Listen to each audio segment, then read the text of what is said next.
Balkrishna industries sport पे ध्यान दीजिएगा, कल मॉर्निंग में भी डिस्कस करेंगे इस पर एक बार, अगर आप अभी भी लेना नहीं चाहते, लेकिन ये थी जो बात कही वो डेटा में क्लियरली विजिबल है।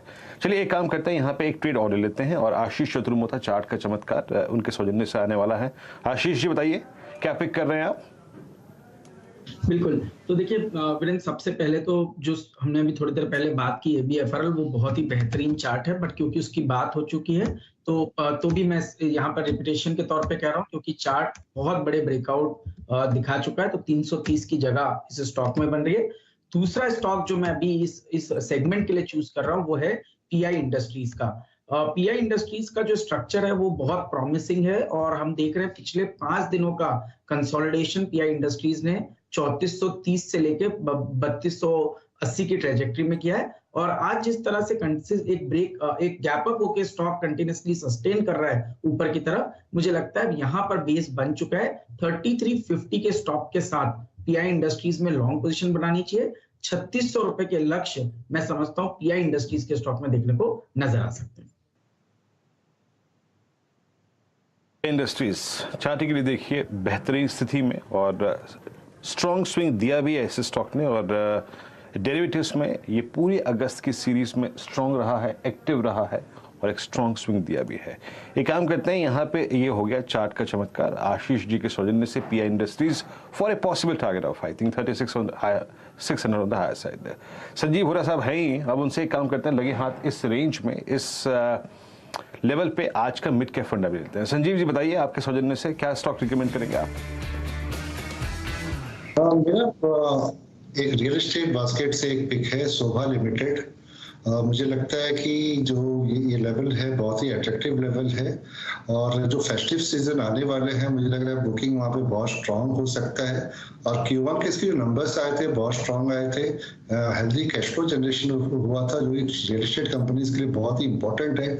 और डेट इसका Q1Q नीचे आया था और मैनेजमेंट का बहुत कॉन्फिडेंट है कि 20% kind of Y on Y growth कर सकते हैं सेल्स FY23 में। तो यहाँ पे मुझे लग रहा है कि 830 का एक टारगेट होगा, इन्वेस्टमेंट टारगेट। तो शोभा लिमिटेड यहाँ से बाय कर सकते हैं। शोभा लिमिटेड में एक मौका तेजी का लेकर चले, ये है फिलहाल वो मिड कैप फंडा ट्रेड जिस पर इस समय होता सा बुलिश है। चलिए मार्केट पर लौटिए। इंडेक्स आप देखेंगे तो हल्का जरूर हुआ है, लेकिन कुछ ऐसे स्टॉक्स हैं जिनमें थोड़ी बहुत हरकत देखने को मिली है। एक इंडिया मार्ट में स्क्रीन पर आ रहा है जिसमें करीब करीब 6% का मूव है। सचिदानंद, एक तो एक्सपायरी वाला दिन, स्टॉक में 6% की तेजी आना, 80% के आसपास का रोल ओवर होना, और नॉर्मली हम देख रहे हैं हर रोज चलने वाला ट्रेड नहीं रहा है, काफी ठंडा हुआ है ये ट्रेड। आज एक्सपायरी के दिन इस तरह की हरकत क्या इंडिकेट कर रही है? सितंबर सीरीज में कुछ एक्शन लौट सकता है क्या?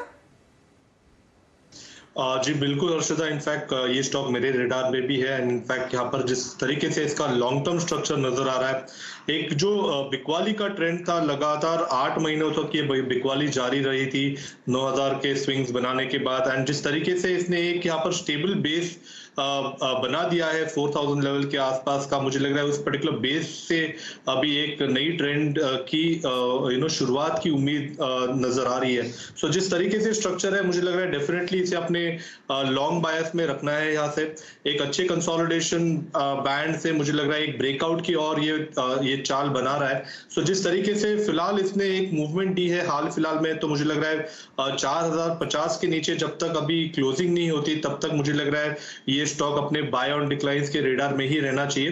And on the higher side जो एक बैरियर है लगभग अराउंड 4500 के आसपास का, मुझे लग रहा है वो अगर ब्रेक हो जाता है तो काफी बड़ी तेजी इस पर्टिकुलर स्टॉक में अनलॉक होनी चाहिए। तो मुझे लग रहा है ये पूरा बदलाव जो है वो अगले आने वाले सीरीज में ही नजर आना चाहिए जिस तरीके से इसके वीकली मोमेंटम एवरेजेस प्लेस्ड है। तो मुझे लग रहा है 4550 के ऊपर के ब्रेकआउट के लिए बहुत ही अच्छी तरह फिलहाल ये स्टॉक पोजीशन हो चुका है। तो जरूर इसमें खरीदारी करने के मौके ढूंढने चाहिए। स्टॉप लॉस ओवरऑल आपको लगाना है अराउंड 4050।